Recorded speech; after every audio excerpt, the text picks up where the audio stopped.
Hi guys, welcome back to I A K stock समाचार YouTube channel में आपका स्वागत है। जैसा कि गाइस आज संडे का दिन है और मैं कैमरे पे कैसे आ गया, लाइव आपके सामने कैसे आ गया, तो गाइस इसकी वजह ये है कि जो हमारे आसपास के कंट्रीज़ में या आसपास के नहीं तो कह लें जो हमारे जापान और ब्रिटेन यानी यूके में जो रिसेशन चल रहा है उस पे हम बात करने आए हैं। उस पे मैंने बड़ी मेहनत से एक वीडियो बनाई है। तो गाइज रिसेशन सबसे पहले समझते हैं गाइज कि रिसेशन होता क्या है। तो रिसेशन गाइज एक जिसको कहते हैं मंदी कह लें, उसका शाब्दिक अर्थ हिंदी में मंदी है। तो गाइज जो मंदी का दौर से जो जापान और यूके गुजर रहा है और गाइज इसको लेके उनका जो मार्केट की जीडीपी गिरी है और जीडीपी गिरने की वजह से उनका मार्केट कैपिटलाइजेशन और मार्केट स्टॉक मार्केट भी काफ़ी गिर गया है। तो हम आज के एपिसोड में जानना ये चाहेंगे गाइज कि क्या फ़र्क पड़ेगा हमारे इंडियन स्टॉक मार्केट पर ये रिसेशन का, कि ये दोनों बड़ी कंट्रियों में जो रिसेशन आया है। और गाइस साथ में हम ये भी जानेंगे, जिसको सुन के और देख के आपको बड़ी खुशी मिलेगी, कि हमारा देश इंडिया यानी भारत कितना स्ट्रॉन्ग पोजीशन पे है। तो गाइस ये जो जापान जो नीचे आया है और उसके आगे भारत लेते हैं 5वें नंबर पर, सॉरी गाइस वर्ल्ड में लार्जेस्ट जीडीपी भारत की है, जो आने वाले दिनों में तीसरे नंबर पर पहुंचने वाली है। फ्रांस को भी धकेल देगी, फिर चाइना और यूके सबसे ऊपर होगा। तो गाइस बिना देरी किए हुए आते हम अपने टॉपिक पे, तो जानेंगे। तो अंत तक वीडियो में बने रहें लास्ट तक, जिससे आपको पूरी जानकारी मिले कि हमारे इंडियन स्टॉक मार्केट की पोजीशन कितनी स्ट्रांग है या कितनी वीक है या कितने हमें सचेत रहना चाहिए। तो गाइस चलिए चलते हैं हमारी कंप्यूटर स्क्रीन पर। Welcome back to I A K stock समाचार यूट्यूब चैनल में आपका स्वागत है। गाइस आज हम एक टॉपिक लेके आए हैं गाइस, जो यूनिक टॉपिक है कि जो हमारे आसपास चारों जो कंट्रीज़ हैं हमारे इंडिया के आसपास, यहाँ पे जो मंदी का दौर चल रहा है गाइस, रिसेशन का दौर चल रहा है, जिसको हम ग्लोबल रिसेशन कह सकते हैं। तो गाइस ये इसके इफ़ेक्ट क्या हमारे इंडियन मार्केट पे क्या पड़ेंगे, तो इसको लेके आपने जो वीडियो बनाई है गाइस, चलिए बिना देर करिए हुए शुरू करते हैं गाइस। तो मंदी का दौर, तो गाइस सबसे पहले हम समझते हैं कि मंदी का दौर हम किसी भी कंट्री में जब मंदी का दौर चलता है गाइस, रिसेशन का दौर चलता है, तो क्या क्या पोजीशन होती हैं, तो क्या क्या माहौल बनता है कि तब उसे हम उस कंट्री की क्या कहते हैं, मंदी का दौर कहते हैं। यूथ को नौकरी न मिले, दूसरा प्रोडक्शन नॉट गुड,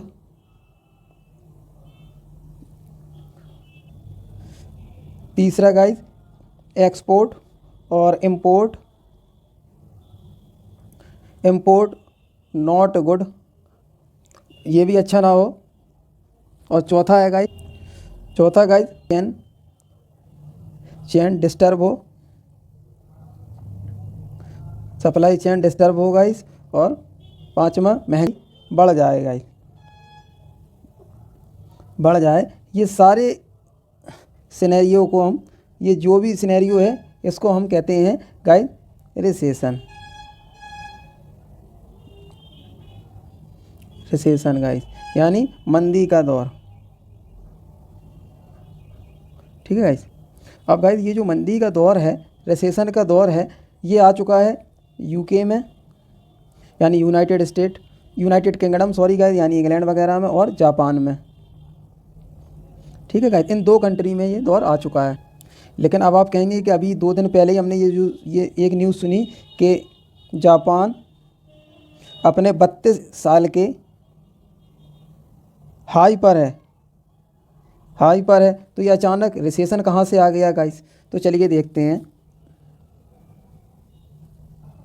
तो गाइस सबसे पहले ये समझिए कि रिसेशन कोई परमानेंट टर्म नहीं होता है, कि अगर कोई कंट्री रिसेशन में आ गई तो परमानेंट मंदी के दौर में चले, ऐसा नहीं होता है गाइस, ऐसा नहीं होता है।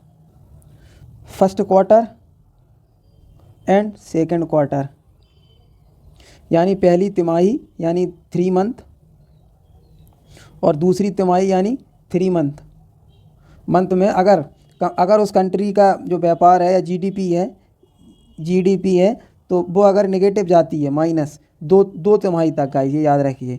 तो फौरी तौर पे यानी हालिया तौर पे उस कंट्री को मंदी के दौर में डाल दिया जाता है, यानी रिसेशन के दौर में समझा जाता है।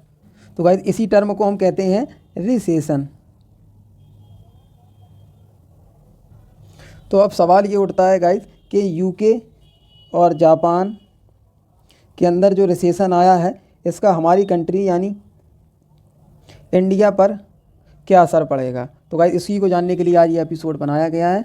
तो गाइस जब हम रिसेशन का प्रभाव इंडिया पर पड़ने के बारे में पढ़ने जाएंगे या अध्ययन करेंगे तभी हमें ये पता चलेगा कि इंडिया में हमें लॉन्ग टर्म में इन्वेस्ट करना चाहिए या नहीं करना चाहिए।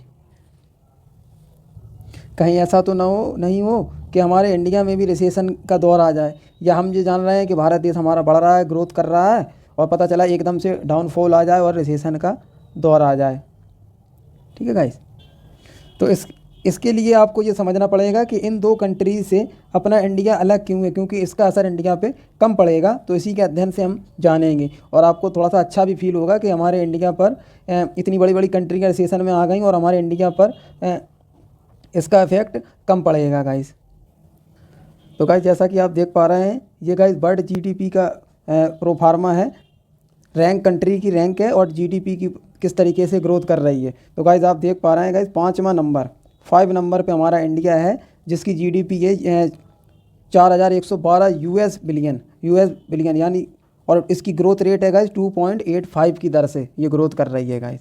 और आज की रिसेंट पोजीशन ये बताती है कि जापान गाइस ये चौथे नंबर से हट गया है और इसकी जगह गाइस तीसरे पे जर्मनी आ गया है तीसरे पे। और गाइस आने वाले समय में इसको जापान तो हट ही गया टॉप 5 से, इंडिया पहुंच जाएगा तीसरे पे और जर्मनी आ जाएगा इंडिया से नीचे। तो गाइस आप देख पा रहे हैं किस तरीके से हमारा इंडिया ग्रोथ कर रहा है।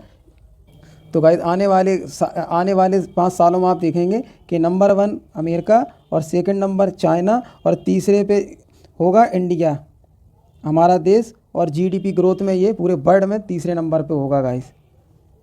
तो गाइस ये सुन के देख के आपको प्राउड फील हुआ होगा। अब इसके बाद आपके मन में एक सवाल आ रहा होगा कि ऐसा क्या करा इंडिया ने कि जापान और यूके जैसे कंट्री ये इंडिया से पीछे धकेल गया और इंडिया आगे पहुंच गया ग्रोथिंग रेट में गाइस। अब सबसे समझने वाली बात ये है कि सबसे पहले हम ये समझें कि ये जीडीपी का फॉर्मूला क्या है, इसकी कैलकुलेट कैसे होती है। और अगर आप जीडीपी का फार्मूला कैलकुलेट करना समझ गए तो आपको बहुत ही आसानी तरीके से सारी चीज़ें समझ में आ जाएंगी। तो गाइस जीडीपी मतलब होता है C plus I plus G plus NX। अब इसको आसान भाषा में मैं समझाता हूँ। सबसे पहले हम देखते हैं C का मतलब क्या है। तो C का मतलब है किसी भी कंट्री की कंज्यूम करने की ताकत क्या है, कंजक्शन करने की ताकत क्या है, कंजप्शन करने की ताकत।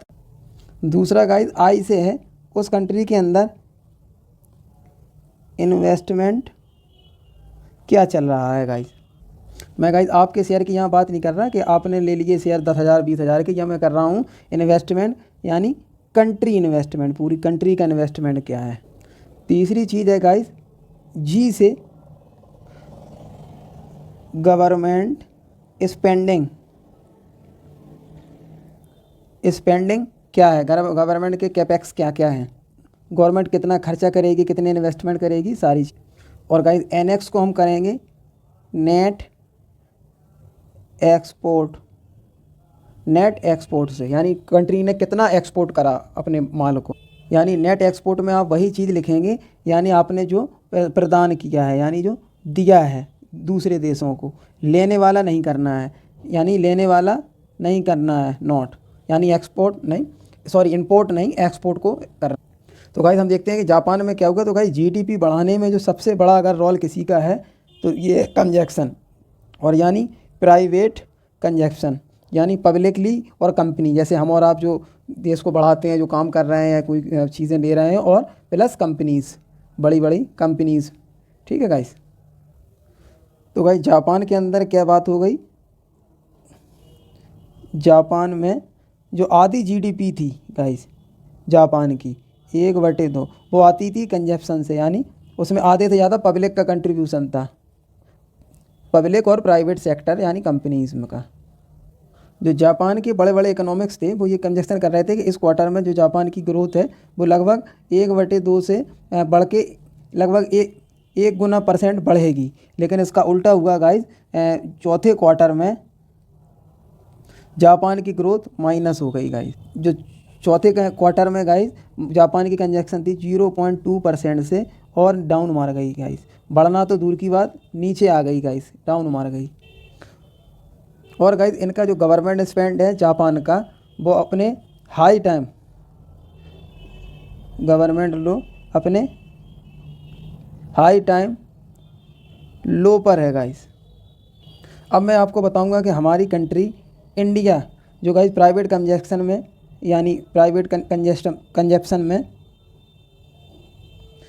किस नंबर पे है, तो जिसको जानकर आपको बहुत ही गौरव महसूस होगा, प्राउड फील होगा गाइज। तो आपको जानकर खुशी होगी कि प्राइवेट कंजप्शन में यानी जिसमें जापान ने गच्चा खाया यानी जापान जिसमें चूक गया उसमें इंडिया हमारी टॉप से टॉप पर है गाइज, टॉप पर है। और रही बात गाइज गवर्नमेंट स्पेंडिंग की, इंडिया के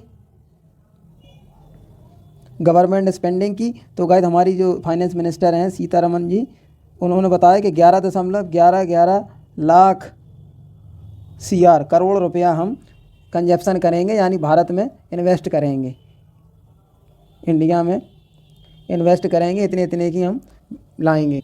तो गाइज जब गवर्नमेंट स्पेंडिंग करती है तो होता क्या क्या है, प्राइवेट सेक्टर बढ़ते हैं, जॉब्स बढ़ती हैं, अनएम्प्लॉयमेंट कम होती है, चौथा नंबर सैलरी बढ़ती है। तो जब आपके हाथ में सैलरी होगी तो आपकी तो बल्ले बल्ले होगी यानी टाइम पे सारी चीज़। तो गाइज जो इंडिया की इकनॉमी है इन टर्म्स में गाइज इंडिया की इकनॉमी राइज हो रही है यानी बढ़ रही है गाइज, ठीक है, क्वार्टरली बेसिस पर। तो गाइज इंडिया एक ऐसी कंट्री है इस टाइम पर जो गाइज राइज पे राइज करती चली जा रही है आंकड़ों के अकॉर्डिंग। तो हम ये अच्छे से कह सकते हैं गर्वान्वित होकर, प्राउड फील कर कि इंडिया अपने टॉप परफॉर्म में चल रहा है गाइस। तो कहने का मतलब ये है कि आप ये मान सकते हैं कि रिसेशन जो है वो हमसे यानी इंडिया से अभी 1000% गुना दूर है। लेकिन गाइस हमें सचेत रहना चाहिए क्योंकि कॉन्शियस रहना चाहिए क्योंकि गाइस जापान भी एक टाइम पे 3rd largest GDP in the world थी, वो भी नीचे आ गए। आज हम ऊपर जा रहे हैं और कल के दिन कोई भी कंट्री और भी नीचे आ सकती, कोई दूसरा ऊपर जा सकता है। तो थोड़ा सा सचेत रहने की आवश्यकता है। तो गाइस मेरा ओपिनियन जो है अध्ययन का, मेरा नहीं, ये आंकड़ों का, तो ये है कि स्टे इन इंडिया और राइज इन इंडिया और guys invest in India. So guys India में आप बिंदास इन्वेस्ट करिए और अच्छे रिजल्ट आपको मिलेंगे मार्केट में, और हमारी कामना भी यही है। तो गाइस अपना खूब सारा ख्याल रखिए। ये था रिसेशन की बात कि इंडिया पर इसका क्या इफेक्ट पड़ेगा। तो इंडिया पे अभी हाल फिलहाल में कोई इफेक्ट नहीं पड़ेगा। तो गाइस और भी सारी इस तरीके की एनालिसिस जानकारी के लिए IA के स्टॉक समाचार को लाइक करें, सब्सक्राइब करें, बेल आइकन प्रेस करें। Okay bye.